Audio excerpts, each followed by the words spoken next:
오늘 우리에게 주신 하나님의 말씀은 신약성경 고린도전서 2장 1절에서 5절까지의 말씀이 되겠습니다. 제가 가진 성경은 신약성경 263면에 기록되어 있습니다. 263면에 기록된 고린도전서 2장 1절에서 5절까지의 말씀입니다. 이 기록된 계시의 말씀을 봉독하는 중에 살아계신 하나님의 음성을 모두 다 함께 들으실 수 있기를 바랍니다. 하나님의 말씀입니다. 형제들아, 내가 너에게 나아가 하나님의 증거를 전할 때에 말과 지혜의 아름다운 것으로 아니하였나니 내가 너희 중에서 예수 그리스도와 그가 십자가에 못 박히신 것 외에는 아무것도 알지 아니하기로 작정하였습니다. 내가 너희 가운데 거할 때 약하고 두려워하고 심히 떨었노라. 내 말과 내 전도함이 설득력 있는 지혜의 말로 하지 아니하고 다만 성령의 나타나심과 능력으로 하여 너희 믿음이 사람의 지혜에 있지 아니하고 다만 하나님의 능력에 있게 하려 하였노라. 아멘. 20세기의 성자로 알려진 슈바이처 박사, 그는 평생 아프리카에서 헌신한 분입니다. 그런데 아프리카 가기 이전에 그는 의사였으며 또한 저명한 신학자였으며 또한 유명한 오르간 연주자였습니다. 슈바이처는 어린 시절 부유한 집에서 자랐고 몸 또한 건강했습니다. 그가 어린 시절에 겪었던 일입니다. 하루는 친구들과 싸우다가 친구를 때려눕히고 올라타서 주먹을 휘두르고 있는데 그 친구가 이렇게 말했답니다. 나도 너처럼 좋은 집에서 태어났다면 결코 너에게 지지 않았을 것이다. 그런데 이 말이 슈바이처 가슴에 새겨진 거예요. 평생 이 말을 잊지 못했답니다. 그때부터 그는 자신만 혼자 행복하게 사는 것에 대한 부담감을 갖고 살아갔습니다. 그러던 중 1898년 성령 강림절 아침 23살이 된 슈바이처는 성령의 체험 가운데 중대한 결단을 내리게 됩니다. 그리고 일기에 이렇게 기록하였습니다. 1898년 말께겐 어느 여름날 아침 나는 빈지바하에서 눈을 떴다. 그날은 성령 강림절이었다.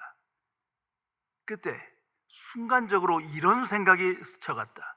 이런 행복을 당연하게 받아들일 것이 아니라 그 보답으로 남에게 무엇인가를 베풀어야 한다는 생각이 들었다.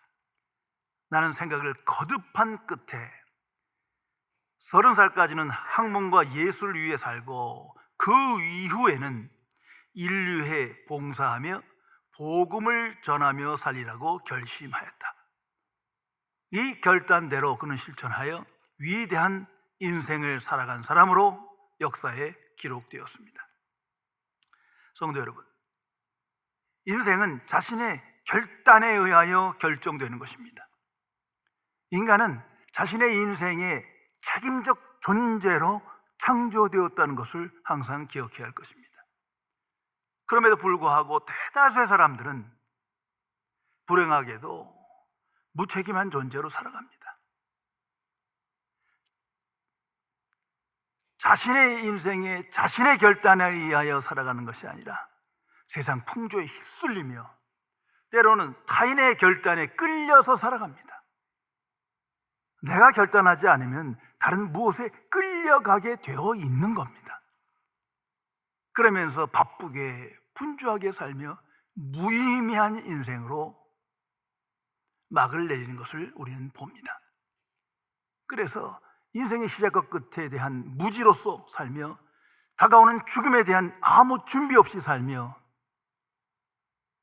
무엇보다도 죽음 이후에 신령한 세계에 대한 확신 없이 무감각한 상태로 살며 결국 세상 속에서 참된 인생을 경험하지 못한 상태로 끝을 내리는 겁니다. 대문호가 괴테는 말합니다. 인간의 생활과 일생의 운명은 한순간에 의해 결정된다. 오랜 시간을 끈다 해도 결정은 한순간에 내리게 된다. 오직 분별력이 있는 사람만이 바른 결정을 내릴 수 있다. 깊이 생각해 보시기 바랍니다. 영국의 극작가 버나드 쇼의 유명한 일화가 있습니다. 근데 생각할수록 그 진리예요. 한 기자가 그에게 물었습니다. 당신의 묘비명에 어떻게 기록될 것 같습니까? 그런데 버나드 쇼가 아주 해악에 넘치는 익살스러운 대답을 한 거예요. 아마 이렇게 쓰여지겠죠. 우물쭈물하다가 내 이럴 줄 알았다. 정말 대다수의 인생이 이와 같은 인생으로 끝나고 있습니다. 죽음을 인식하며 죽음 앞에서 돌이켜 생각해보며 종말론적 인생관을 가지고 오늘을 살아가야 합니다. 성도 여러분, 하나님의 자녀인 그리스도인은 모두가 예수 그리스도 안에서 믿음의 결단을 통하여 이제 내 인생을 오로지 하나님께 영광 돌리는 일에 쓰겠다고 목적을 정한 사람들입니다. 그래서 예수님을 나의 구주로 영접하고 그리스도를 따르며 그리스도를 본받으며 그리스도의 영광을 나타내는 삶을 살기로 결정한 사람들입니다. 나는 그 결단대로 오늘을 살아가십니까? 아니면 단지 구호뿐입니까? 분명 하나님이 알고 내가 아는 거예요. 내 자신이 스스로 내 신앙의 결단 안에서 자신을 점검하며 깨어 기도하며 회개와 믿음으로 바른 인생을 살아가야 합니다. 모든 그리스도인은 복음의 증인으로 하나님의 부르심을 받은 사람입니다. 그 부르심에 응답하며 오늘을 살아가십니까? 어떤 직업을 갖든 복음의 증인으로 그리스도를 바라보며 살아계신 그리스도를 기뻐하며 그리스도께 순종하며 그리스도의 영광을 나타내는 삶을 살아가는가? 매일매일 자신에게 질문해야 할 것입니다. 철학자 임마누엘 칸트의 참 재미난 웃지 못할 사건이 있습니다. 이분은 세계적인 석학입니다. 그래서 항상 깊이 생각하고 신중하게 결단하는 그런 명철한 두뇌의 소유자였습니다. 근데 자기 주변에 자신을 사랑하는 한 여인이 있어 청혼을 받습니다. 그런데도 정확한 대답을 해주지 않는 거예요. 그러니까 그 여인이 다그칩니다. 나랑 결혼할 거요? 언제 할 거요? 그럴 때마다 내가 더 생각해보고 얘기해 줄게. 그리고 그는 마침내 결단하기 위하여 도서관으로 갔다는 겁니다.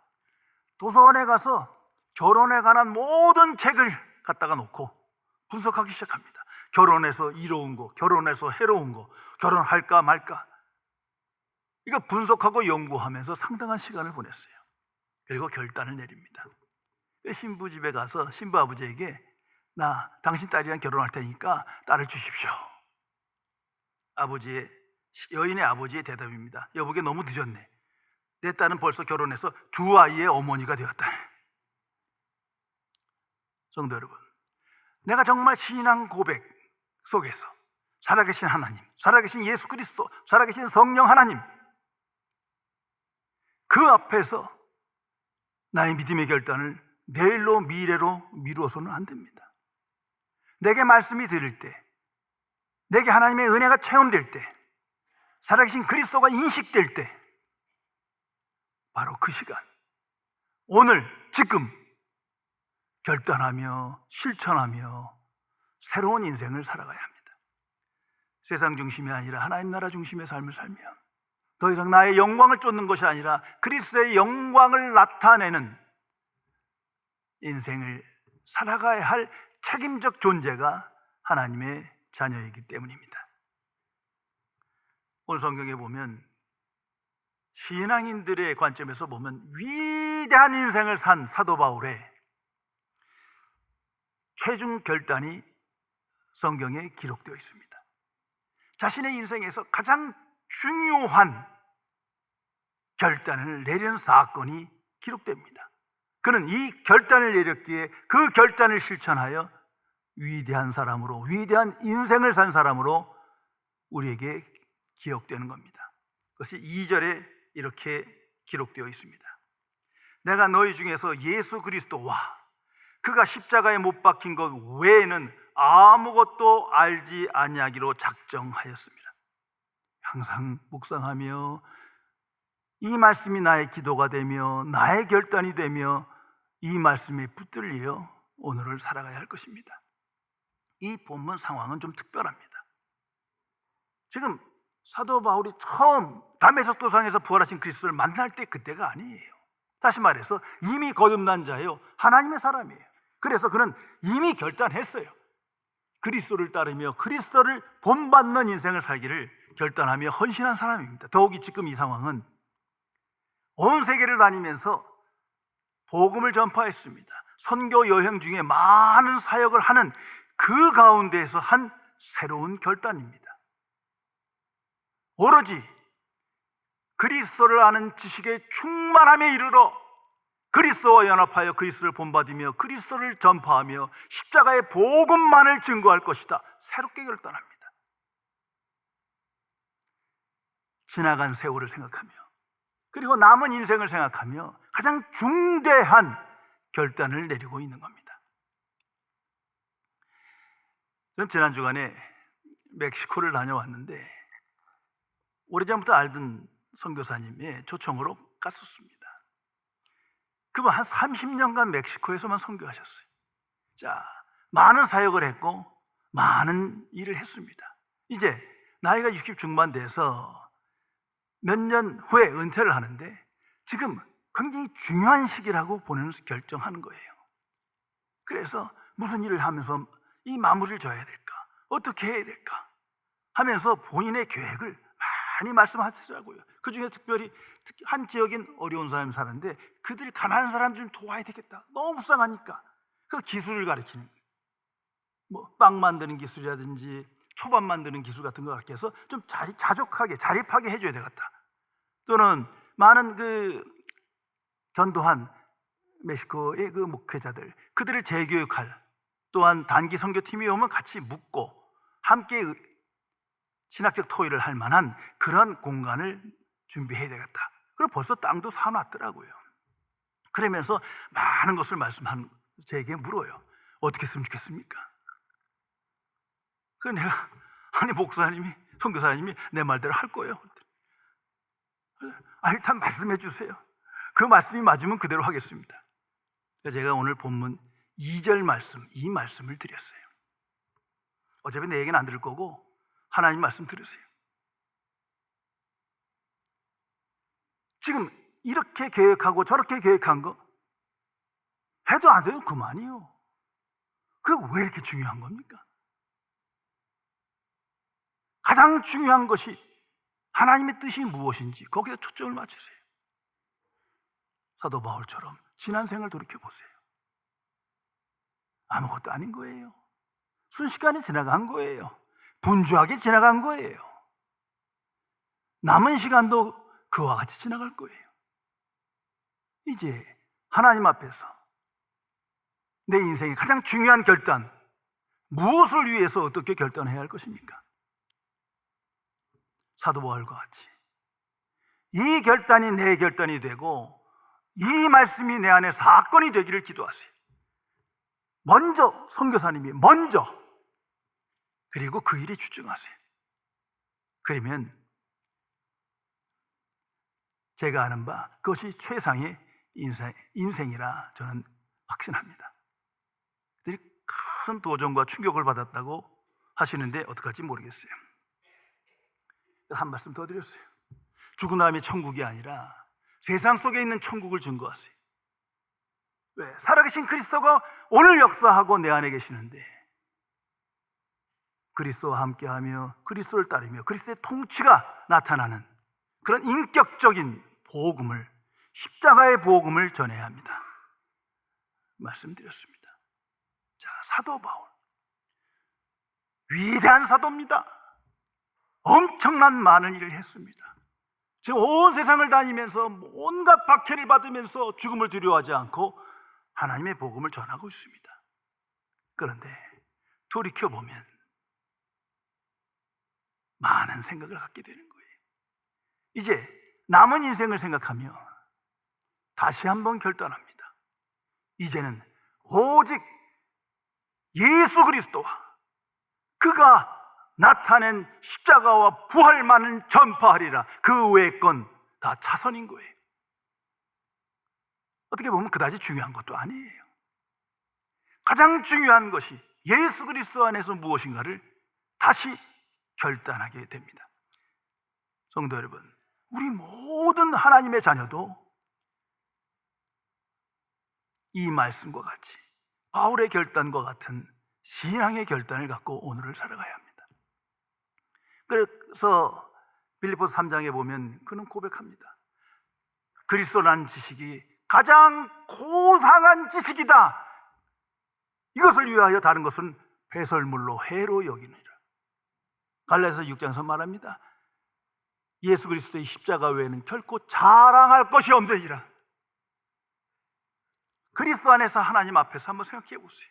내 인생에 무엇을 자랑할 수 있는 것입니까? 성도 여러분, 이 세상에 수많은 사건들이 원하든 원치 않든 감당할 수 있든 감당할 수 없든 수많은 시련과 역경과 불행한 사건들이 나타나는 겁니다. 왜냐하면 이 세상은 하나님을 없다 하고 하나님을 경외하지도 않고 하나님을 떠난 인생이 사는 곳이기 때문이에요. 오늘도 보세요. 온 세상에 코로나 바이러스의 그 현장에 있고 그 후유증으로 막 이전에 경험하지 못한 그런 사건들이 엄청 많이 생기더라고요. 얼마나 많은 사람들이 고통받고 불안해하는지 몰라요. 더욱이 전쟁이 있고 그것이 어떻게 전개될지 아무도 몰라요. 경제적 위기, 이거 참으로 심각합니다. 이 코로나로 인해서, 전쟁으로 인해서 수많은 나라들이 무너질 거예요.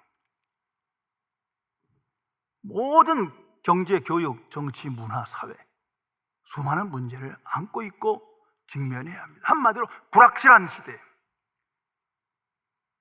자, 우리가 이 속에 살면서 무엇을 기도하며 무엇을 결단해야 하는 겁니까? 이런 세상 속에서 무엇을 위하여 남은 인생을 결단하며 참 인생을 살아갈 수 있는 겁니까? 깊이 생각해야 할 것입니다. 성경학자 토레이 목사님의 간증입니다. 이분은 성경을 보면서 오히려 성경을 연구하면서 깊은 혼란에 빠진 것을 솔직히 고백하는 거예요. 어려서부터 구원의 확신을 갖고 신앙의 가정에서 자라서 성경을 읽으면서 찬송하면서 살았는데, 문제는 자기가 성경학자가 되면서 상당히 높은 존경받는 신학자가 되면서부터 문제가 생겨요. 많은 지식이 생기다 보니까 성경에 대한 이해와 성경에 대한 태도가 자꾸 바뀌는 거예요. 특별히 살아가면서 많은 인생의 문제를 직면할 때 그 문제의 해결책이 성경이 주는 답과 자신의 이성이 주는 답이 다른 거예요. 계속 다른 거예요. 근데 문제는 뭡니까? 자신의 이성의 답이 더 분명하고 확실한 것처럼 느껴지는 거죠. 항상 두 답이 갈등을 느낀 사이에 자기는 갈등을 느낄 때마다 자신의 이성을 통한 경험적 지식에 의존하여 그 길을 따라갔다는 겁니다. 그러나 오랜 시간이 지나고 나서 그런 결정들을 후회하면서 말하고 있습니다. 제가 옳다고 생각하며 내린 결정들은 당장은 그래 보였지만 결국은 아니었습니다.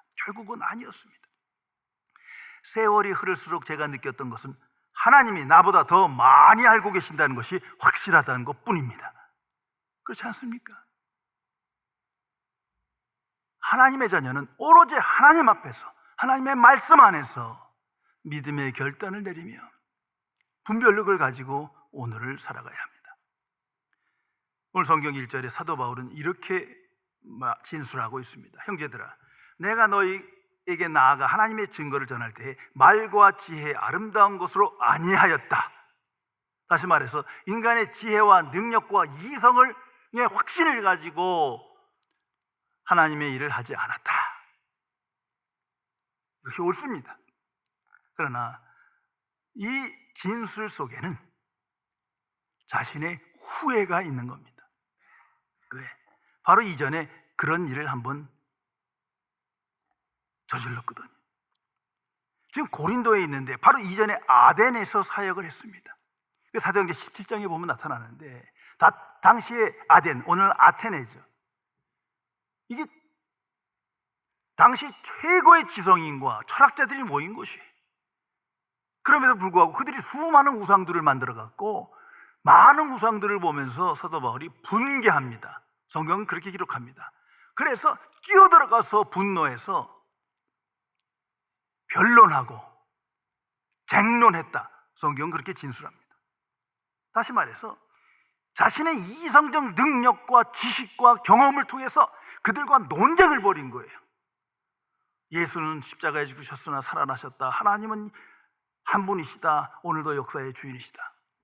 이걸 분개해서 그들과 논쟁을 벌입니다. 왜? 사도 바울은 높은 지식을 가진 사람이요 수많은 경험을 가진 사람이거든요. 그러니 어떻게 되겠습니까? 실패할 수밖에 없는 거죠. 오늘 우리도 아무리 어느 대상을 놓고 우상 숭배하는 걸 보고 분개하고 복음을 강력하게 전하면서 논쟁을 하고 쟁론을 하고 변론을 해보세요. 그런다고 그가 예수 믿습니까? 오히려 싸움밖에 안 나는 거예요. 하나님의 방식이 아닌 방법으로 하나님의 일에 열심을 낸 거예요. 오늘 성경 말씀을 근거로 보면 오직 십자가의 복음만을 전해야 되는데 하나님의 방식인 아닌 방법으로 논쟁을 벌이게 됩니다. 그래서 3절에 이렇게 기록합니다. 내가 너희 가운데 거할 때 약하고 두려워하고 심히 떨었노라. 원래 사도 바울 이런 사람 아니에요. 어떤 역경과 고난과 실패와 위기와 질병이 있더라도 툭툭 털고 담대한 인생을 살아간 사람입니다. 죽음의 위기가 있고 수많은 형벌과 고난을 직면해도 체험했어도 굴하지 않는 그런 용기의 사람이에요. 그런데 그들에게 편지하며 고백합니다. 내가 너희 가운데 있을 때 약하고 두려워하고 심히 떨어노라. 이게 지금 죽음을, 재난을, 고난을 두려워한 게 아니에요. 그런 인간이 아니에요. 지금 그는 영적 침체에 빠진 거예요. 열심히 하나님의 일을 하고 살아온 것 같은데 지금 어느 순간 덫에 갇힌 거예요. 이제 그는 지나간 생활을 생각하며 남은 인생을 바라보며 성령 충만한 가운데 기도의 응답을 받고 새로운 결단을 내립니다. 오로지 그리스도라는 지식에 충만함에 이르러 그리스도를 알기를 힘쓰고 그리스도와를 따르기를 힘쓰고 그리스도의 십자가의 복음만을 전파할 것이다. 다른 것은 아무리 세상이 중요하다 생각하고 내 자신이 중대차한 일이라고 생각해도 그건 차선이다. 거기에 매이고 끌리지 않겠다 결심하게 됩니다. 성도 여러분, 세상의 많은 문제, 모든 문제에 궁극적인 답은 오직 하나님만이 알고 계신 겁니다. 우주를 만드신, 인간을 창조하신 그 하나님의 손에 달려있는 거예요. 이제 하나님께서 그 해결책을 주신 것이 하나님의 복음입니다. 그 중심이 예수 그리스도입니다. 이걸 의심해서는 안 됩니다. 그 성경은 말합니다. 만물 안에서 만물을 충만케 하는 충만이 예수 그리스도시다. 엄청난 선언입니다. 예수님은 하나님이시다. 선언합니다. 예수 그리스도 안에 모든 신령한 복이 있다. 선포합니다. 그러니까 예수 그리스도 밖에서 해결책을 구하면 안 되는 거예요. 복 받길 바라면서 예수 그리스도는 그냥 이름이고 자기 결정에 의해 살아가는 것 참으로 어리석은 거예요. 모든 진리도 예수 그리스도 안에 나타나 있다. 성경은 기록하고 있습니다. 하나님의 자녀에게 꼭 필요한 것, 가장 필요한 것, 모든 것이 예수 그리스도 안에 계시되어 있고 나타나 있는 거예요. 그러기에 예수 그리스도가 답인 거예요. 그리스도의 복음이 정답인 거예요. 그리고 예수 그리스도와 십자가는 하나입니다. 예수 그리스도를 알고 따르며 기뻐하는데 십자가는 싫어. 십자가 왜 예수 그리스도를 기뻐해? 그건 지금 다른 예수 그리스도를 창조하는 거예요. 십자가 없는 예수 그리스도도 없거니와 예수 그리스도 없는 십자가도 아무 의미가 없는 거예요. 그래서 기독교의 선포는 오직 예수님의 십자가, 그 복음을 말하는 겁니다. 그 안에서 답을 얻어야 합니다. 그럼에도 불구하고 하나님의 자녀들이 예수님을 나의 주여라고 고백하면서도 해결책을 그리스도 밖에서 찾는 거예요. 내 경험에서, 세상 속에서, 인간의 방식으로, 이성적 차원에서 그때는 무엇인가를 해결할지 모르지만 더 큰 위기에 빠지게 됩니다. 결코 그리스도 밖에는 답이 없는 겁니다. 성도 여러분, 우리가 하나님의 말씀을 믿는 성경을 다시 한번 생각해 보세요. 심플하게 생각하세요.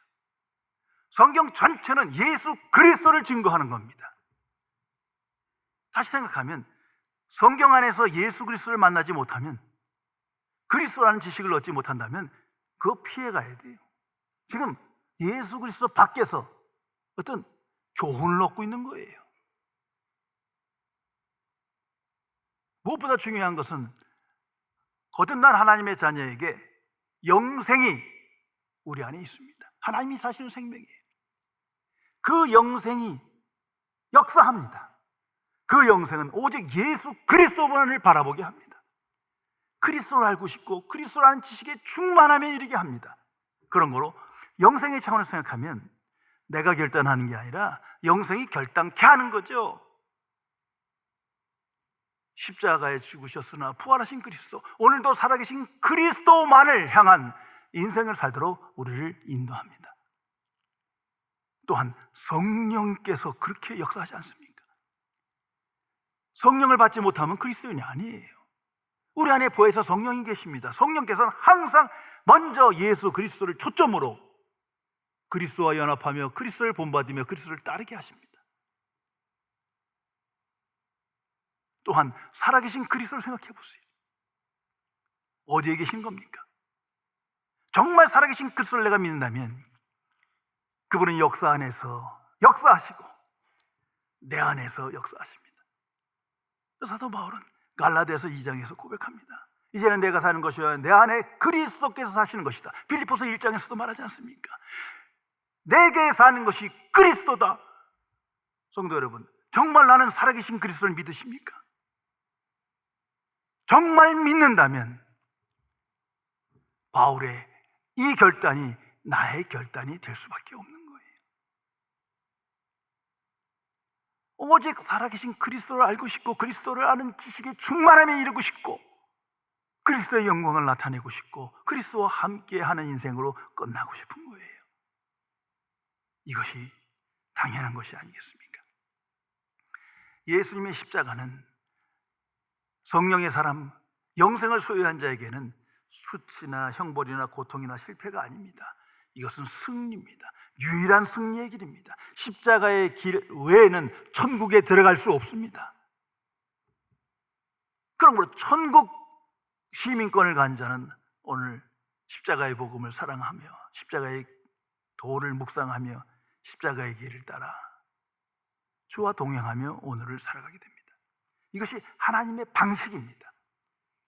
그래서 오직 십자가의 복음 안에서만 죄에 대한 승리, 육신에 대한 승리, 자아에 대한 승리가 나타납니다. 세상에 대한 승리, 율법에 대한 승리, 죽음에 대한 승리, 사탄에 대한 승리가 경험됩니다. 왜? 그리스도의 승리요 하나님의 승리이기 때문이에요. 우리는 그 안에 참여하는 것뿐이에요. 그 결단 없이 어떻게 이 어두운 세상에서 빛의 자녀로 하나님의 자녀다운 인생을 살아갈 수 있겠습니까? 프랑스의 위대한 화가 미술가인 밀레를 한번 기억하시기 바랍니다. 그는 원래 누드 화가예요. 인기 있는 직업이에요. 명성도 있고 돈을 많이 벌었거든요. 근데 어느 날 자신의 전시회에서 자신의 그림을 보고 젊은 사람들이 음담패설하고 아주 지저분한 얘기를 하는 거 보고 충격을 받아요. 뭐 세상스럽게 충격을 받겠습니까마는 그는 충격을 받아요. 그리고 다시는 이런 일을 하지 않으리라. 아무리 힘들고 고통스럽고 가난해도 이런 그림을 그리지 않을 것이다. 이제는 사람의 심성을 깨끗하게 하는 그림만 그려야 되겠다. 무엇보다도 이건 하나님께 영광 돌리는 일이 아니라는 것을 알면서도 끌려간 거거든요. 그리고 집에 가서 아내에게 말했답니다. 아무리 고통스럽고 힘들고 어려워도 나는 그런 그림은 안 그릴 거야. 이제는 하나님께서 창조하신 자연을 그리고 그 안에서 열심히 성실하게 일하는 농부들을 그릴 거야. 그 그림이 만종이에요. 세상에서 최고의 작품 중에 하나인 만종이, 자신의 결단이, 한순간의 결단이 새로운 인생, 위대한 작가로 밀레를 이끌어간 겁니다. 성도 여러분, 내게 하나님의 말씀이 들릴 때, 말씀이 믿어질 때, 정말 내가 살아계신 그리스도를 고백할 때, 믿음으로 확신할 때, 그 안에서 우리는 믿음의 결단을 내려야 합니다. 어떤 인생을 살 것인가? 어떻게 인생을 마감할 것인가? 지나간 생활을 생각하고 남은 생을 기억하며 우리는 바울과 같은 위대한 결단을 내려야 합니다. 그리고 무엇보다도 남은 생을 통해서 죽음 이후의 천국이 아니라 오늘의 천국, 살아계신 그리스도가 통치하고 역사하시는 그 하나님 나라를 경험하고 알며 증거하며 그리스도의 영광을 나타내는 삶을 살아가야 할 것입니다. 성도 여러분, 하나님의 자녀의 결단은 불신자와 같지 않아요. 불신자는 자기 결단하고 자기 의지로 자기가 모든 것을 책임져야 하지만 하나님의 자녀는 그런 게 아니에요. 하나님의 자녀의 결단은 모든 걸 이제부터 하나님께 맡기겠다는 거예요. 그리스도께 맡기겠다는 거예요. 나는 그리스도를 알기를 갈망하는 겁니다. 그리스도를 따르겠다는 거예요. 성령께서 예수 그리스도 안에서 우리를 도와 그 길로 인도하실 것입니다. 그래서 우리가 먼저 행할 것은 그리스도 안에서 하나님의 은혜와 진리를 기뻐하고 하나님의 사랑에 감사하고 깨어 기도하고 그리스도의 영광을 나타내며 복음의 증인으로 살며 하나님의 이름을 영화롭게 하는 바로 그것입니다.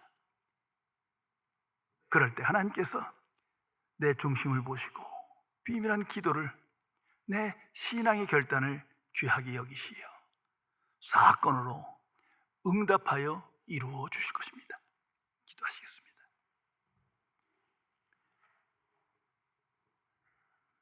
창조주시며 거룩하신 하나님 아버지, 어두운 세상에 예수 그리스도를 보내시어 빛이신 예수 그리스도를 나의 구주로 영접하여 오직 믿음으로 하나님의 자녀 되어 이제는 어둠에 이끌리지 아니하고 예수 그리스도께 이끌리는 권세 있는 삶을, 새로운 인생을 살게 해주심을 진심으로 감사드립니다.